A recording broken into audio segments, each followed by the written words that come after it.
Hi and welcome to the latest Ancient Egypt news from the last week of November.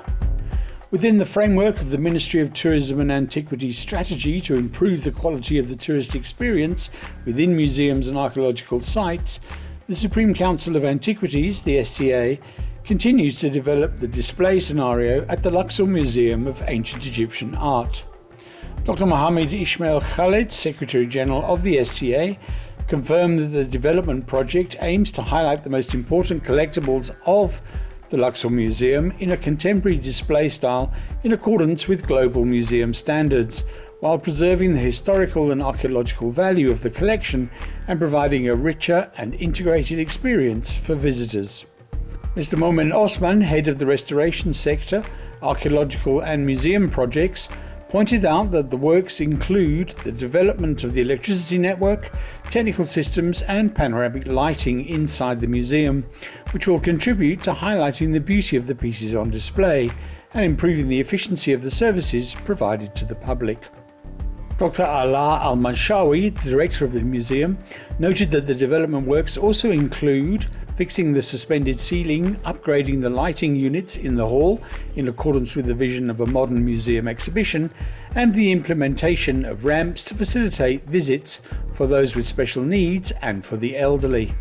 Dr. Mahmoud Mabruk, a member of the museum show scenario committee, confirmed that there is a new vision for the redistribution of artifacts within the museum, reflecting the historical and artistic sequence of the collection. Professor Momen Othman and Dr. Ahmed Mohamed Hamida both took an extensive tour of the museum to follow up on the updates of the work, including the galleries, restoration works, the museum warehouses and security systems, in a prelude to the reopening of the Luxor cache display. The Luxor cache is one of the most interesting and important archaeological discoveries in modern Egypt, when it was found in 1989 in the courtyard of the ceremonial celebrations held by Amenhotep III at the Luxor Temple.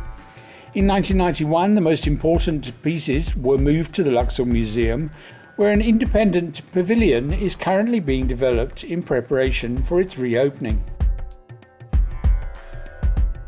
Mr. Sherifati, Minister of Tourism and Antiquities, held a high-level extensive meeting to discuss ways to develop the Egyptian Museum in Tahrir and enhance its role as one of the most important global museums and a symbol of the history of ancient Egyptian art. This initiative supports the Ministry's vision to preserve it and highlight its significance to reflect the ancient glory and spirit of the distinguished Egyptian civilization.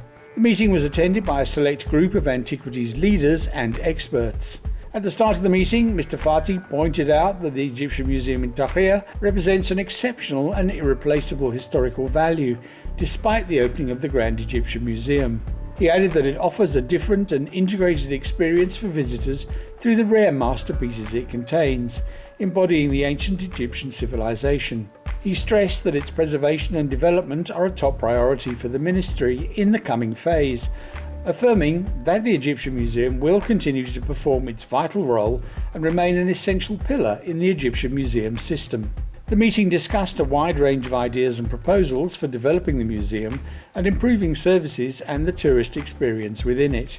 The aim is to launch a new phase of development focused on highlighting the museum's identity and reintroducing it to the world in a modern manner befitting its history and stature, alongside with developing a new visual identity that strengthens its position.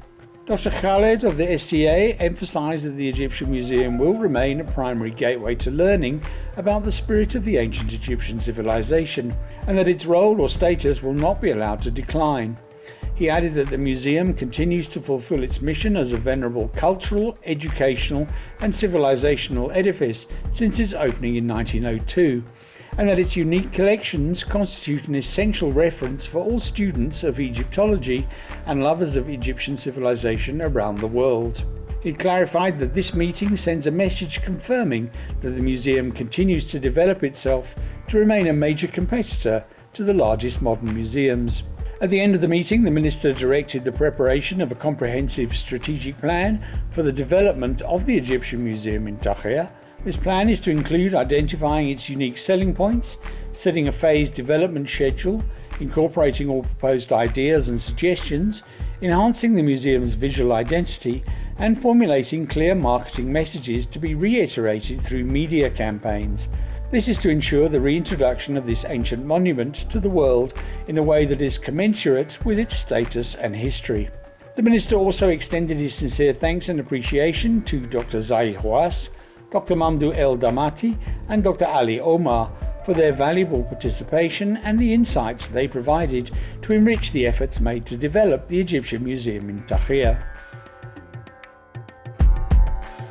Egypt and Australia have signed documents confirming the return of 17 rare pharaonic artefacts to Egypt, pieces that date back to various eras of ancient Egyptian civilization. The announcement came during a meeting on Wednesday between Minister Tony Burke, the Australian Minister for Citizenship, Immigration, Arts, Cybersecurity and leader of the government in the House of Representatives, and Ambassador Nabil Habashi, Egypt's Deputy Foreign Minister for Immigration and Egyptians Abroad. The meeting was attended by Egypt's ambassador to Australia, Hani Naji, as part of the Deputy Foreign Minister's official visit to Canberra. Ambassador Habashi stated that the return of the artefacts coincides with the official inauguration of the Grand Egyptian Museum, reflecting Australia's commitment to strengthening cultural cooperation with Egypt, particularly in the fight against antiquities trafficking and the protection of cultural heritage. He added that the handover also marks the 75th anniversary of diplomatic ties between Egypt and Australia. This occasion underscores the depth of trust and mutual respect between the two nations, especially when it comes to safeguarding shared human heritage.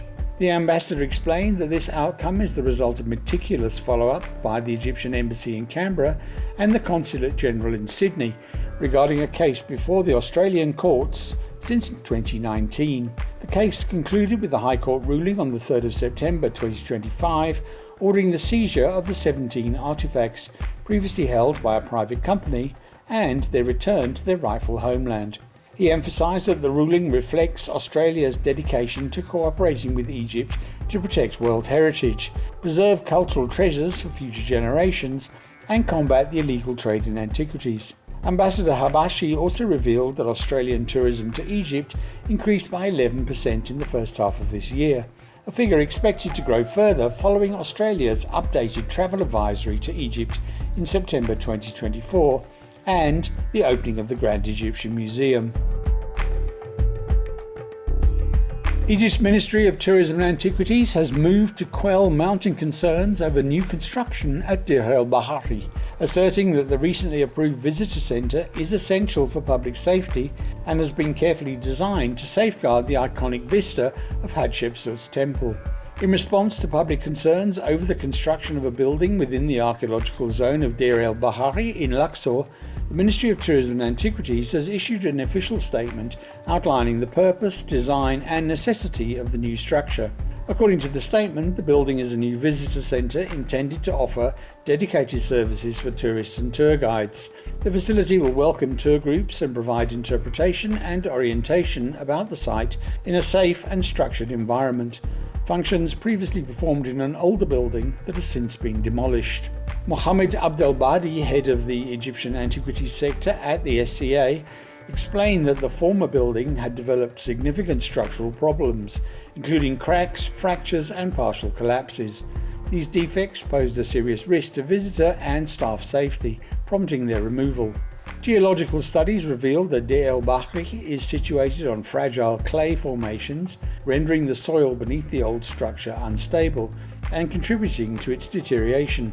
Following these findings, the SCA's project sector developed a replacement building, completing the required engineering assessments and securing approval from the Permanent Committee for Egyptian Antiquities for both its design and its location. To ensure structural stability and visitor safety, the new building has been positioned on solid ground, selected specifically for its resistance to vibrations and geological weaknesses. It has also been deliberately shifted to the far right of the site, away from the main visual axis of Hatshepsut's temple, to preserve the iconic panorama of Deir el-Bahari and avoid any visual impact on the surrounding archaeological landscape. Abdel Ghaffar Wardi, General Director of Luxor Antiquities at the SCA, noted that the building's engineering plans incorporate self-draining water systems, modern leak-proof water tanks and a comprehensive security setup that includes X-ray devices, metal detection gates and central air conditioning tailored to the equipment's operational needs. The ministry stated that the decision to relocate and redesign the facility was guided by three key considerations: providing a structurally safe location for visitors and staff, maintaining and enhancing the visual integrity of the temple complex, and meeting high engineering and security standards appropriate for a modern visitor facility. Reaffirming its commitment to both visitor safety and the preservation of Egypt's archaeological heritage, the ministry emphasised that all construction work is being carried out in accordance with approved heritage regulations and under the supervision of specialised archaeological authorities. And finally, Egyptian archaeologist Zahi Hawass has stated that the Sphinx underwent incorrect modifications during restoration work between 1980 and 1987, when old stones were removed and replaced with new ones. Hawass explained during an interview that these modifications resulted in the statue's head appearing smaller compared to its body, which is covered with massive stones. They brought in a foolish engineer who removed the old stones, replaced them with new ones and added cement. After that, we undertook a top-level 10-year project, removing the stones and the cement, he explained. Hawass emphasised that 32 pits were dug beneath the Sphinx, confirming that the bedrock is solid and that there are no hidden secrets beneath the statue. Excavations in Giza Pyramids area have not uncovered any artifacts or structures beneath the pyramids or the Sphinx, he stressed, contrary to conspiracy theories claiming the pyramids were ancient power stations.